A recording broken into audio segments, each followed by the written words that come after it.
Sudah? Bismillahirrahmanirrahim. Assalamualaikum warahmatullahi wabarakatuh. Terima kasih kepada Bapak, Ibu selaku coach, mentor, dan penguji yang telah memberikan waktu kepada saya untuk mempresentasikan rancangan aktualisasi yang sudah saya selesaikan. Perkenalkan, saya Rian Dwi Adi Saputro dari Instansi Politeknik Negeri Subang selaku peserta pelatihan dasar golongan 3 Kementerian Pendidikan, Kebudayaan, Riset, dan Teknologi. Yang pertama, saya akan menceritakan atau mendeskripsikan terkait organisasi atau unit kerja saya, di mana sekarang saya berada di Instansi Politeknik Negeri Subang.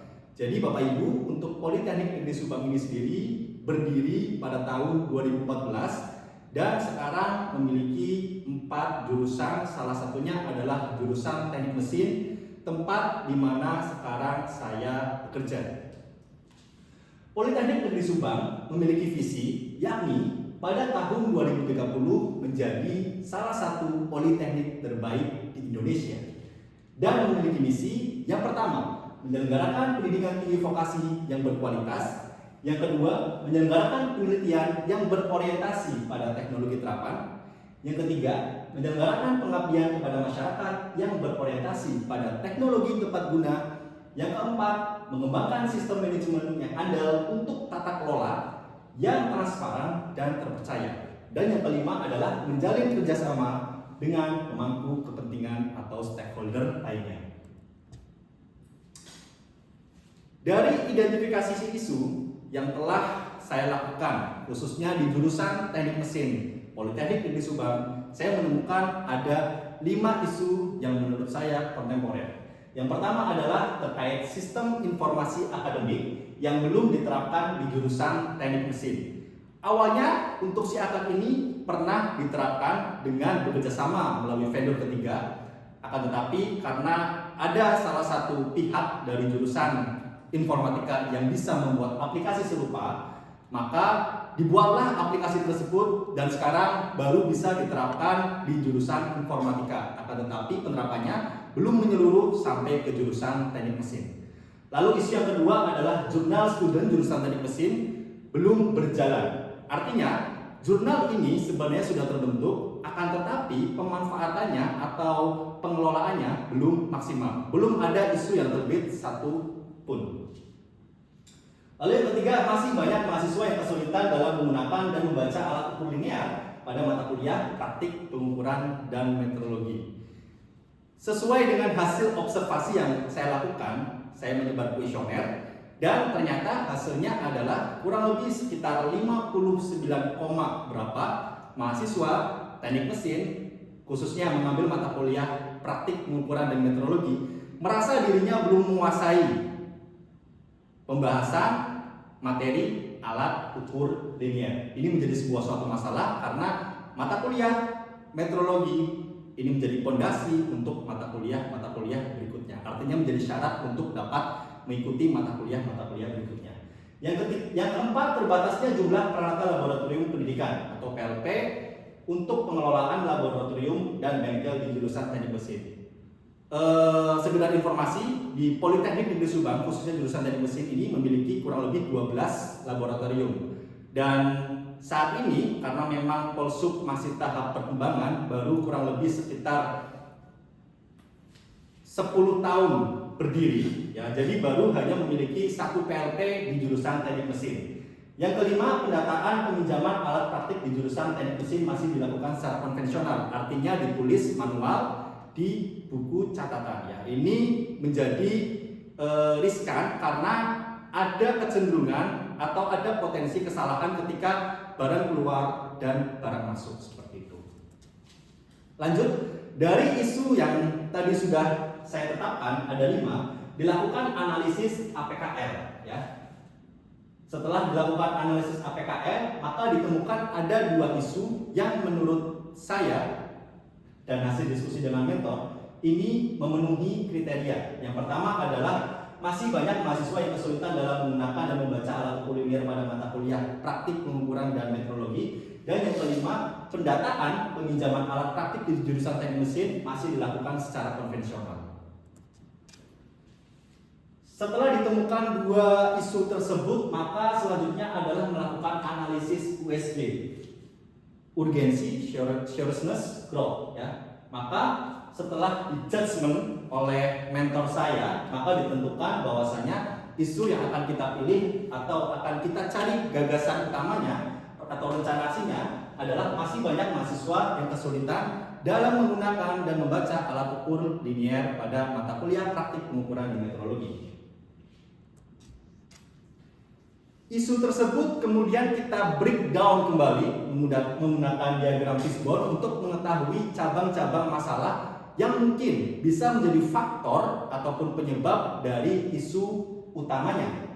Pertama, dari manpower, mahasiswa kurang memahami cara membaca atau menggunakan alat ukur linier. Dari metode pembelajarannya, metode pembelajaran kurang mendukung pemahaman mahasiswa, ya, jadi masih menggunakan ceramah dengan PowerPoint untuk melaksanakan kuliah teori dan penggunaan alat praktik secara bergantian. Penggunaan alat praktik ini selaras dengan faktor machine, yakni jumlah alat ukur linier belum memadai. Lalu dari segi materialnya ternyata tidak adanya bahan ajar dalam bentuk modul sebagai alat bantu penunjang proses pembelajaran. Dari segi anggarannya ternyata terbatasnya alokasi anggaran yang dapat digunakan khususnya untuk pengadaan alat praktik dan pengembangan bahan ajar. Dan dari segi lingkungannya seperti kita ketahui karena keterbatasan dosen, akhirnya beban kerja dosen itu melebihi standar sehingga kurang fokus terhadap capaian pembelajaran.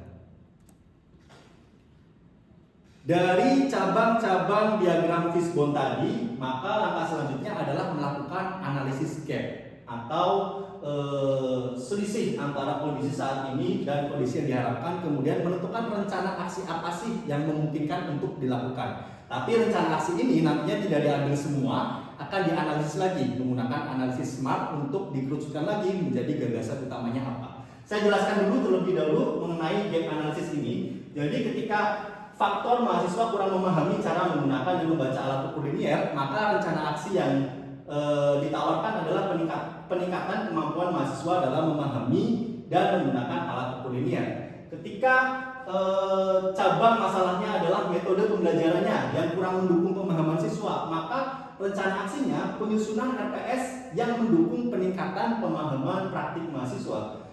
Masalahnya jumlah alat ukur linier belum memadai, maka pengadaan alat ukur linier seperti itu. Lanjut. Ketika masalahnya adalah kurangnya penggunaan bahan ajar interaktif, maka rencana aksinya adalah penggunaan bahan ajar interaktif dalam pembelajaran. Lalu untuk problem terbatasnya alokasi anggaran, maka kalau memungkinkan, ya, rencana aksinya adalah pengajuan alokasi anggaran dalam pemenuhan alat ukur praktik dan pengembangan bahan ajar.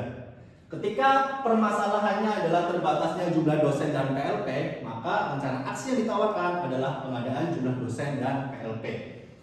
Yang terakhir mengenai beban kerja dosen yang tidak memenuhi standar atau melebihi standar, maka rencana aksinya adalah penyesuaian beban kerja dosen kalau memungkinkan. Nah, dari 7 cabang permasalahan tadi yang bisa menjadi faktor utama terjadinya masalah ataupun isu utamanya, maka kita lakukan analisis SMART, ya. Dari 7 tadi yang sudah saya jelaskan terkait rencana aksi yang ditawarkan, dikerucutkan lagi 3 yang memungkinkan dapat kita selesaikan, yang memungkinkan dapat kita laksanakan dalam masa habituasi kurang lebih 30 hari. Jadi dari 7 masalah tadi ada 3 yang lolos analisis SMART. Maka gagasan penyelesaian masalah yang saya tawarkan adalah penyusunan modul berbasis flipbook sebagai media upskilling penggunaan alat ukur linier di jurusan teknik mesin. Penyusunan modul berbasis flipbook. Flipbook artinya kita mencoba digitalisasi modul tersebut. Kenapa digitalisasi? Ya, karena pertama agar mahasiswa dapat mengakses dimanapun, kapanpun mereka ingin belajar itu bisa, ya. Jadi tidak harus menunggu kelas praktik pengukuran dan meteorologi, tapi di luar itu pun mereka bisa mengakses modul tersebut. Kemudian sebagai media upskilling, ya, mudah-mudahan harapannya dengan modul tersebut dapat meningkatkan kemampuan ataupun kompetensi mahasiswa khususnya dalam penggunaan dan pembacaan alat ukur linear. Nah, sudah diketahui untuk rencana aksi atau gagasan utamanya, maka selanjutnya adalah saya membuat rencana kegiatan dari gagasan utama yang saya tawarkan. Yang pertama adalah konsultasi dengan mentor untuk memperoleh arahan terkait kegiatan penyusunan modul berbasis flipbook sebagai media upskilling penggunaan alat ukur linear. Ya, untuk sub kegiatannya ada melakukan komunikasi, ya, untuk mengatur jadwal janji temu, kemudian menyiapkan bahan dan konsep rencana penyusunan modul tersebut, dan yang ketiga adalah konsep atau rencana penyusunan modul tersebut. Ya, nanti outputnya adalah catatan atau resam hasil konsultasi. Langkah yang kedua adalah menyusun RPS mata kuliah pengukuran dan metodologi. Yang pertama, mengidentifikasi capaian pembelajaran lulusan, topik dan pokok pembahasan serta sumber dan metode pembelajaran yang akan digunakan. Dan langkah kedua adalah penyusunan RPS. Nanti outputnya adalah RPS mata kuliah praktik pengukuran dan metrologi. Yang ketiga, langkah yang akan dilakukan adalah menganalisis RPS praktik pengukuran dan metrologi. Setelah saya menyusun, maka kemudian dianalisis untuk melakukan studi literatur, menentukan konten, isi, dan muatan pada pembelajaran praktik pengukuran dan metrologi. Rencana aksinya menganalisis RPS untuk menyesuaikan topik pembahasan yang akan diangkat, mencari referensi dan kajian literatur terkait materi modul, berkonsultasi pada dosen pengampu mata kuliah, dan membuat draft konten modul tersebut. Nanti outputnya adalah draft konten modul praktik pengukuran dan metrologi yang sudah sesuai dengan RPS, job sheet, referensi, serta masukan dari forum dosen mata kuliah. Lalu yang keempat adalah melakukan penyusunan modul berbasis flipbook ini. Ya, nanti kita akan menyiapkan buku, kajian, jurnal, dan sumber lainnya. Kemudian membuat modul pembelajaran alat ukur linear, melakukan pengeditan layouting dan konversi dari bentuk modul ke bentuk flipbook. Outputnya adalah modul dalam bentuk flipbook materi alat ukur linear. Langkah yang kelima adalah melakukan review. Ya, melakukan review kepada dosen pengampu mata kuliah, kemudian kepada ketua kelompok bidang keahlian terkait modul yang telah dibuat. Ya, jadi nanti kita akan menyiapkan angket penilaian materi modul tersebut, kemudian mencetak atau menyediakan link draft modul tersebut, lalu menghubungi dosen ahli. Tadi ada dosen pengampu mata kuliah dan ketua kelompok bidang keahlian. Setelah dapat hasilnya nih, review, maka langkah selanjutnya adalah melakukan perbaikan berdasarkan saran dan masukan dari dosen ahli tersebut.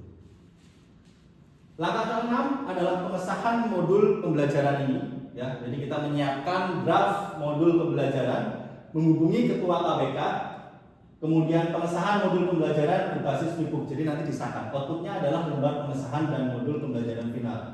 Dan langkah ketujuh adalah distribusi modul kepada dosen pengampu mata kuliah dan ketua KBK untuk diimplementasikan. Ya, jadi nanti kita akan mendistribusikan penyerahan secara resmi kepada dosen pengampu mata kuliah dan ketua kelompok bidang keahlian untuk dapat diimplementasikan. Adapun jadwal kegiatannya dari 7 langkah tadi, insya Allah sudah saya rancang agar bisa selesai dalam kurang lebih 30 hari. Ya, dari mulai minggu ke-4 Oktober sampai ke awal Desember. Seperti itu, bisa Bapak Ibu lihat. Baik, demikian paparan terkait seminar rancangan aktualisasi saya. Mudah-mudahan diberikan ACC Bapak Ibu untuk saya dapat melakukan program tersebut. Kurang lebihnya saya mohon maaf. Terima kasih. Assalamualaikum warahmatullahi wabarakatuh.